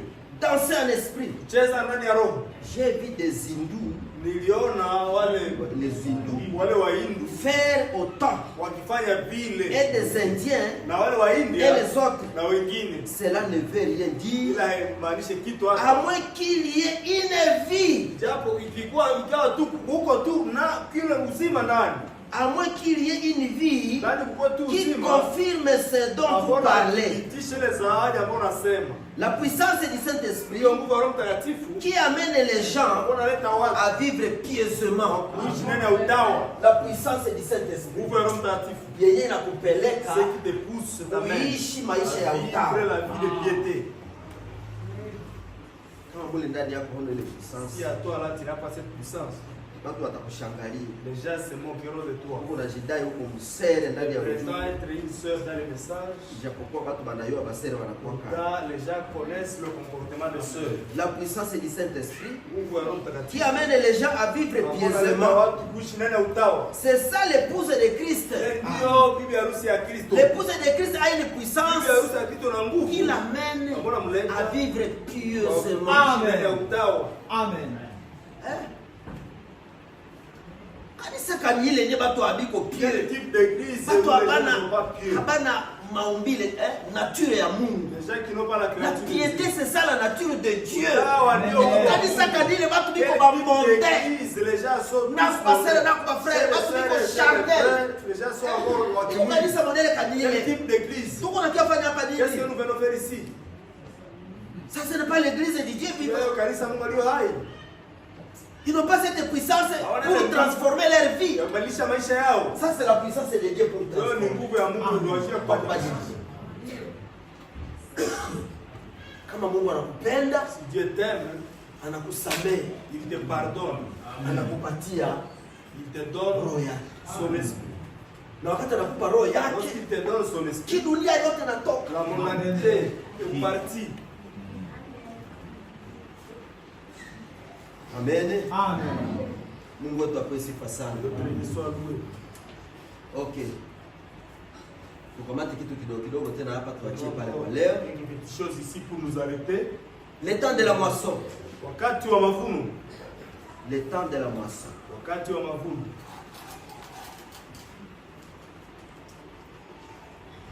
Le temps de la moisson. Wakati wa mavuno.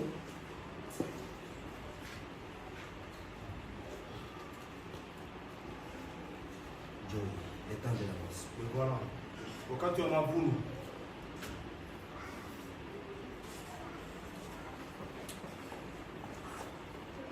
Twende ku le temps de la moisson kwa prédication ya 12 Siku makumi mbili mwezi wa kumi na mbili. siku 12 mwezi wa 12 mwaka wa 64 12 64.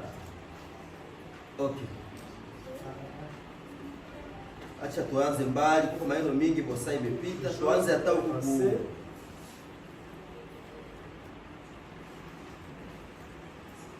Desa 19. Maso paragrafe 219. Tutaenda mpaka Desa 21. On ira jusqu'à 221. Paul a dit, Paulo alisema, quand j'ai parlé les langues, nitasema kwa lugha comme des hommes ama watu et des anges, na malaika, je ne serai toujours rien. itakuwa si kwa kitu. Quand j'aurai la foi, Wakati tutaona pour imani, transporter les montagnes, milima, si je ne serai toujours rien. itakuwa si kwa tu kitu. Et c'est vrai, Je ni kweli. l'assemblée dit c'est vrai. Ni kweli. Dès sa 20. Mais voyez, Ona, il va vous offrir cela. atakutolea hili. Iko nazungumzia mambo ya madon. Pale histoire des dons. Il va vous offrir les dons. Atakupatia makarama. Oh les pentecôtistes, Oh wapentekoste. je vous aime. Tunawapenda. Sinon, je ne serai pas avec vous. Sitakuwa pamoja nanyi. C'est là que vous avez failli. Ulianguka. Les pentecôtistes ont failli ici. Wapentekoste ils ont failli à ce niveau. Waliwaza wanaendeza wanafika. Ceux qui sont au terme. C'est là que vous avez failli. Wale ndio mshindo. Voyez, Waona? surveillez la parole, Chunguza mfuate karibu karibu neno. non pas les dons. Hapana makarama. Hapana kutoka kukanisa sababu hakuna madon. Kutoka kukanisa sababu hakuna parole.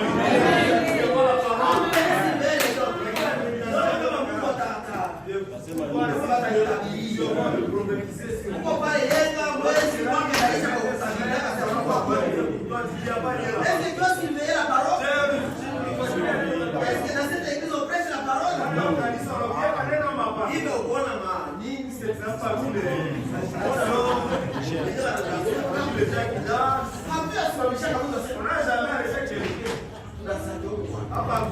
Wala mtu alikusia mkristo kusumbua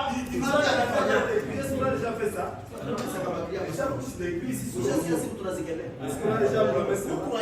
Tunaamini ile. Amen.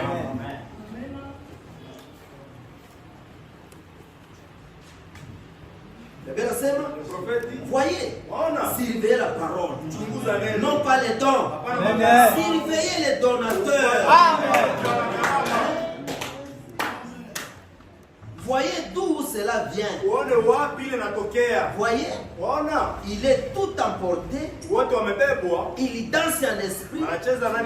Il a beaucoup de gens autour de lui. Et tout le monde l'invite. Ici et là. Et il oublie la parole. Il a don. Il a un don. Il a power. Il a une puissance là. Popularité. Juu ya ku exhiber les madons. Il exhibe les dons. On l'appelle ici et là. Sababu kuna hili. Puisqu'il a ça. Mais il oublie la parole. Neno. Oh. Vous êtes très populaire. Una sifa nyingi. Tant que vous restez loin de la parole. Wakati unabaki mbali na neno. Vous êtes trop populaire. Uko na sifa. Tant que vous restez loin de la parole. Wakati watu unabaki mbali na neno. Wakati haujali na vya neno. Utafune la parole. Batu banakuzunguka. Les gens t'entourent. Batu banakuita. Les gens t'invitent. Batu banakupenda. Les gens t'aiment. On a laissé tomber les barrières. Kila mtu kunakia ukanisa giza na taa na modele yake. Anakusanyika siku anapenda, hakuna mtu wa kusema naye. Donc pale kabisa haujali na parole. Watu biko na wewe. Tuko na kanisa huko basumbuanake. Watu basumbuanake. Kule tuko huru. Hana hii korofe hii prison hii. Wakati ile uko mbali na neno. Kama na watu wanajikomporter vile. Mais entrez une fois dans cette parole. Voyez qui va collaborer avec vous alors. Uingie tu munene. Anja leta neno. Uone kama nani mwenyewe atashirikiana na wewe. Voyez? Ona. Observez qui veut de vous. Tazama kama nani anakupenda. Anakutaka. Personne. Hakutakuwa mwenye anakutaka. Ôtez vos mains de là. Mutoshe mikono yenu kule. Batu banakuepuka sababu weye. Les gens c'est loin de toi puisque toi uko na parole. Tu as la parole. Achana nao. Laissez-les. Amen. Achana nao. Laissez-les. Tunaelewa. Nous comprenons. Pourquoi beaucoup de chrétiens trouvent-ils si difficile? Kwa nini Wakristo wengi wanakuta hiyo kitu iko nguvu? Ngoja nisome kitu moja pale. Laisse-moi lire une chose. Pourquoi beaucoup de chrétiens trouvent-ils si difficile de mener la vie chrétienne? Kwa nini Wakristo wengi wanakuta kama ni nguvu kuishi maisha ya Kikristo? 3:57. Siku ya 3 mwezi wa 3 57. Direz-vous frère Branham? Ukisema ndugu Branham. J'ai toutes les évidences. Niko na hiyo ziriko yote. Kuonesha kama mie niko Mkristo. C'est qui prouve que je suis chrétien. Je sais. Inayua. Mais lakini ne parlons pas d'évidence. Tuseme kuhusu hiyo maziriko. Nous parlons des fruits ya kuhusu matunda. Hizi ndio ma evidence. Voilà les évidences. Lakini tuzungumzie kuhusu matunda. Parlons concernant les fruits. C'est vrai. Ni kweli. J'ai vu des païens crier. Niliona wapagani wakipaza sauti. Je les ai vus parler en langue. Niliwaona wakisema kwa lugha. Je les ai vus poser un crayon qui écrit en langue. Niliwaona wakitia pale hiyo kalamu kiandika ndani ya lugha mpya. Et un sorcier se lève. Na mlozi fulani analamuka. Lit cela. Anasoma ile kitu. L'interprétation. Na hiyo tafsiri. Et ce qu'il dit, c'est la vérité. Ile ambayo anasema hakika ni kweli. Tukasema ile ma démonstration de nous focalisons sur les démonstrations. Ni shakaona ba. Moi j'ai déjà le païen qui pousse des cris. Na mimi naona mtu anakamata hivi crayon. Je vois que anaitia crayon na inaanza andika pale le crayon est lugha moja automatique une langue. Na mlozi mwana anakuja anaangalia. Analeta matafsiri yake. L'interprétation de cela. Ukasema pale ndio unasimamia. Alors que mwenyewe anataka Mungu banafaka vya pili. Na mimi nasema na hilo wakati vyote venyewe vilifanyika pale ilikuwa kweli. C'était la vérité. Hakuna venyewe wanaenda kwa mfumo hapo. Il y a pas ce qui était pas chez le unaenda mfumo. Moi chez le péché. Mfumo anaingia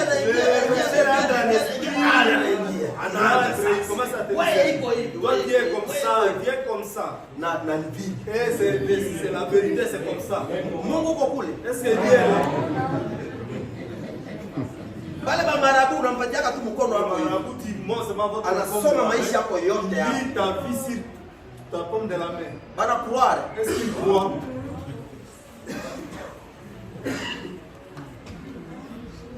Ikakuwa ile njoo. Si c'est ça. Manake na ni bure. C'est-à-dire c'est si un homme peut parler à langue, kama mtu anasema kwa lugha, si un homme peut crier, kama mtu anaweza kupata sauti, si un homme peut avoir des visions, kama mtu anaweza kuwa na maono, si un homme peut faire l'une de ces choses, kama mtu anaweza fanya mmoja ya mambo sans l'amour divin, bila upendo wa kiungu, il est perdu, anapotea. Kama unafanya vile vyote, si tu fais toutes ces choses, na ndani ya nafsi yako manake dans ton âme hauna roho ya Mungu, n'a pas l'esprit de Dieu, hauna upendo wa Mungu, n'a pas l'amour de Dieu, hauna neno la Mungu, n'a pas la parole de Dieu, unapotea. Tu es perdu. C'est vrai. Ni kweli. Christ est dans le cœur. Kristo ndani ya moyo. Pas ici. Hapana hapa. Ile vitu yote unafanya pale, tusegeti ande kwa don de Christ, ce n'est pas le Christ. Zawadi ya Kristo lakini haiko Kristo mwenyewe. Ne soyez donc pas séduits par des signes et des évidences. Il y a toutes sortes de signes. La Bible dit que dans les derniers jours, il s'élèvera des faux prophètes. Ils feront des signes. au point de séduire s'il était possible même les élus. Fikia hata ingewezekana kushawishi wachaguliwa. Revenez au signe biblique. Mrudi ndani ya alama ya Biblia. Tumalizie hapa kwa âge de Pergame. Kizazi ya Pergame. Kwa leo tumalizie pale. On s'arrête par là aujourd'hui. 121 122. Âge de Pergame. Tuko pale. Nous sommes là. Âge de Pergame. Kizazi ya Pergame. Le 7 12 1960. 7:12:60. Des grands hommes. Watu wakubwa. Des grands conducteurs religieux. Wale waongozi wakubwa wa kidini. M'ont dit. Waliniambia. Vous allez ruiner votre ministère. Utaharibisha huduma yako. Frère Branham. Ndugu Branham. Vous vous occupez des choses. Wewe unahusika tuna. Ont-ils dit. Walisema. Qui ne vous regarde pas. Ambaye haikuone. Dieu vous a appelé à prier pour les malades. Mungu alikuita uombe wagonjwa. Unasikia? Est-ce que tu comprends? Haiko baamini. Ce ne sont pas des chrétiens des croyants.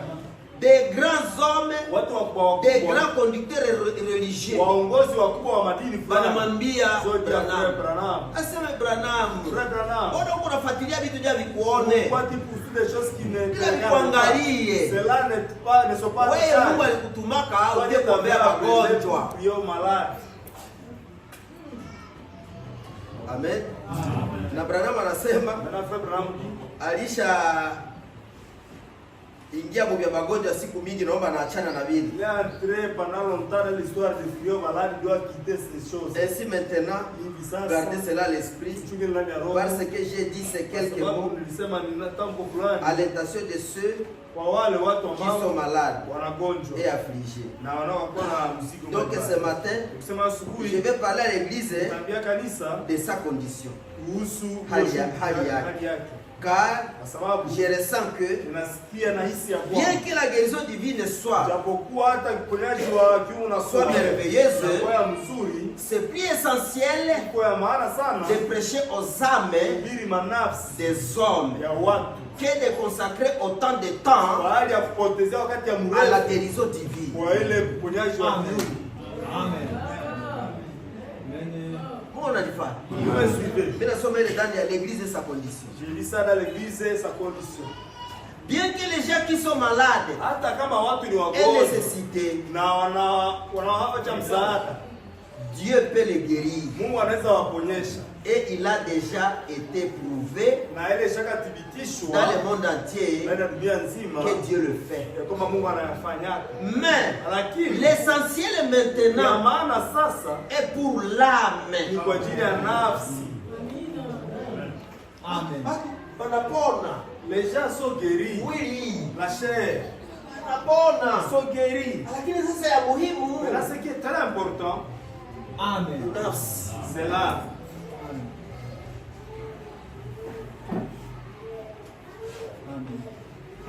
L'essentiel maintenant est pour l'âme qui, elle, ne mourra jamais. Le corps mourra, mais l'âme ne mourra jamais. Et nous devons garder cela des niveaux. Des niveaux et d'aplomb avec Dieu.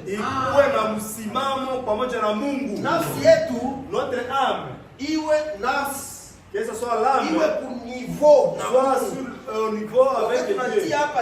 Lorsque tu places ton niveau, ton âme est ici, Dieu là. Mais le niveau inacheza katika. Il faut montrer que c'est normal. Ton âme tayari na Mungu. Ama kama Mungu ko pale, wako hapa, banashukisha ile kitu ile, banaitaka file aplomb. Banashukisha inakuya mara moja hapa yako, hapana unakufuata. Inakuya hapa. Inatoka kwa Mungu, inakuya juste uko aplomb avec Dieu, en harmonie avec Dieu. Lakini unasimama hapa, Mungu ko pale, kisha wakati anashukisha file aplomb yake, inakuya kupita unabakia pembeni.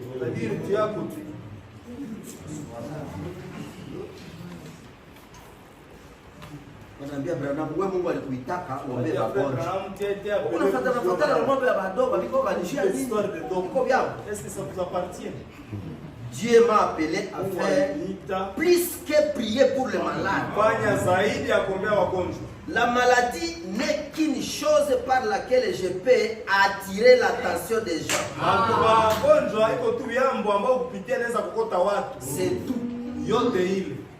La maladie, la prière pour les malades, c'est une chose secondaire. Vous voyez, c'est du message que nous parlons. C'est du message ces choses reviennent. La maladie, un homme malade, un malade peut être guéri, puis mourir encore. Donc les maladies reviennent. Hata unaomba leo, kesho tena utaenda anakuja na ingine problem. Ndio na kapeti mwa mimi naona tu biro hapo. Unakuwa ni biro ya kwa. Sasa wakati uniombea nilipona. Sasa c'est fait prier pour moi te guérir maintenant. Hapo kwa unawasha kitu na kuna vitu je gratte ça coffre. Ndio mimi nakuwa niombea bien encore. Mimi namuombea. Je prie pour lui. Anaenda.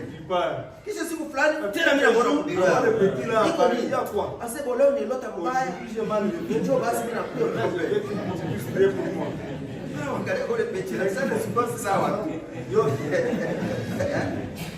Njo ile kitu ile otu pale. Ukasema ile njo tu utabakia kwayo.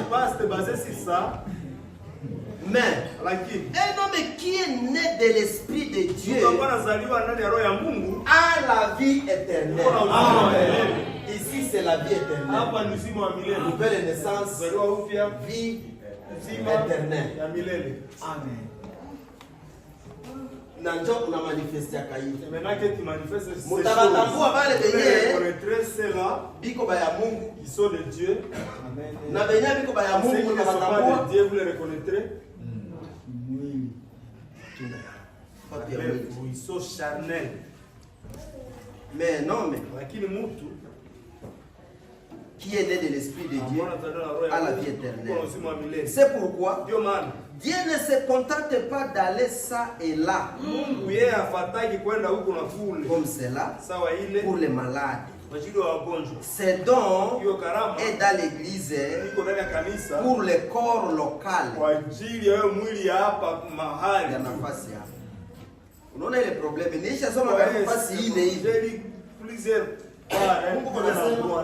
Il va vite, ces choses donc sont locales. Ce sont des dons locaux. Et il est sur l'un, et puis sur l'autre, et puis sur l'autre, et puis sur l'autre. Vous voyez, ces dons ne font que se déplacer dans l'église. Mais il y a plus que cela. Et j'espère que vous le comprenez. Très bien. Tunaendelea na vitu kama ile na tunasema vya mingi. Kwa kuonesha tu ya kwamba ya muhimu iko. Ce qui est important ici. Balimuuliza nabii. Poser la question prophète. Balimuuliza nabii wanasema. Lui a posé la question. Balimuuliza nabii wanasema. Lui a posé. Nous avons tous été baptisés dans un seul esprit pour former le corps de Christ. Au moment où nous recevons la nouvelle naissance. Ceci se produit. Est-ce le baptême du Saint-Esprit? Ou s'il y a un baptême qui vient après? Ou est-ce un remplissage? Ndugu Branham, si wote tulibatiziwa ndani ya roho moja kwa kufanya mwili mmoja wa Kristo. Au moment où wakati yenyewe tunapokea kuzaliwa mara ya pili. Wakati tunazaliwa mara ya pili ile natendeka. Donc wakati tunazaliwa mara ya pili yenyewe natendeka ni nini? Tunabatizwa na roho. Kwa kufanya mwili ya Kristo. Ulizo vile ndio iko. Wakati tunazaliwa kwa mara ya pili hii inatendeka wakati tunabatiziwa na roho moja. Sasa bana muuliza. Est-ce le baptême du Saint-Esprit? Je ni kubatiza Roho Mtakatifu? Ou il y a un baptême qui vient après? Ama kuna ubatizo tena unakuja baadaye. Wakati unazaliwa mara ya pili, lorsque tu es né de nouveau, ndio ubatizo wa Roho Mtakatifu. C'est ça le baptême du Saint-Esprit. Ama ubatizo wa Roho Mtakatifu itakuja baadaye. Soit le baptême du Saint-Esprit viendra. Ama soit ndio kujazwa. C'est le remplissage. Nabii anasema, le prophète dit, au moment où vous croyez wakati unaamini au Seigneur Jésus, Bwana Yesu Kristo, c'est là que vous avez la nouvelle naissance. Pale ndio unakuwa kuzaliwa huko. Quand vous croyez, wakati unaamini, la foi, imani, ici, hapa, ou bien il y a la foi, hapa kuna imani, il y a l'incrédulité. Ama kuna kutokuamini. Quand vous croyez la vraie foi, la foi qui vient en écoutant la parole, kwani ya kweli ambayo unakuja kusikia neno, c'est là que vous avez la nouvelle naissance. Pale ndipo unazaliwa upya. Vous recevez une nouvelle pensée. Unapata hiyo mafikara nyipya. Vous recevez une nouvelle vie. Unapokea uzima mpya. Amen. Vous recevez la vie éternelle. Amen. Vous êtes convertis. Amen. Ce qui signifie que vous vous avez fait demi-tour. Amen. Question et réponse sur les Hébreux. Swali na majibu kuhusu Waebrania. Question et réponse sur les Hébreux. Swali na majibu kuhusu Waebrania. Question 60. Hiyo swali ya makumi sita. Mais lakini le baptême du Saint-Esprit batizo wa Roho Mtakatifu vous fait entrer dans le corps de Christ. Inafanya uingie na mwili wa Kristo. Vous donnant accès au don. Inakupatia sasa uweze kuwa na makarama. Les services. Kazi. Ubatizo wa Roho Mtakatifu, le baptême du Saint-Esprit, inakuingiza ndani ya mwili, ça te fait entrer dans le corps, ikupatie nguvu ya kufanya kazi, pour avoir l'accès au service. Ça ne vous rend pas plus chrétien. Haikufanye kuwa Mkristo sana. Baptême haikufanye plus chrétien. Ukaanguka utapotea. Plus chrétien, si tu tombes tu seras. Ukabakia bado unafanya mabitu bila kufika huko utapotea. Entrer là-bas tu seras perdu. Ça vous fait juste entrer dans le corps des dons. Il a pas ya tu ingie ndani ya mwili ya mazawadi. Oui, j'ai ma référence. Vous pris la référence. Question et réponse sur les Hébreux. Question 60. Swali makumi sita. Paragraphe 363. Makumi ya tatu, makumi sita na tatu. 363, 364. Mpaka makumi ya tatu, makumi sita na nne. Tunamaliza na 365. Nous terminons avec ya tatu, makumi sita. Avoir la vie éternelle et être chrétien, c'est à l'instant où vous croyez. Wakati ambao unaamini. La croyance c'est là. Imani ni pale. Pas faire semblant de croire. Hapana kujifanyisha kama umeamini. Mais croire véritablement au Seigneur Jésus-Christ. Lakini kuamini ya kweli kwa Bwana Yesu Kristo. Et l'accepter comme votre sauveur personnel. Amen. Pia kama mkombozi wako wa kipekee. Vous naissez de nouveau à l'instant même. Unazaliwa upya hapo hapo. Et vous avez la vie éternelle. Amen. Dieu entre en vous. Amen. Amen. Amen. Wakati ingali hapa hayaingia ndani hapa. Hapa uko na don. Yeye mwenyewe mwana kwa don hayaingia ndani hapa. Na wakati anaingia ndani yako, batakutambua kwa matunda ya Roho, sababu yeye ndio le fruit de l'esprit, c'est ça, c'est l'esprit. Amen. Amen. Tuachie kwanza pale leo. Tunamparlao shi. Nasema mengi tumechoka. Mungu awabariki. Amen.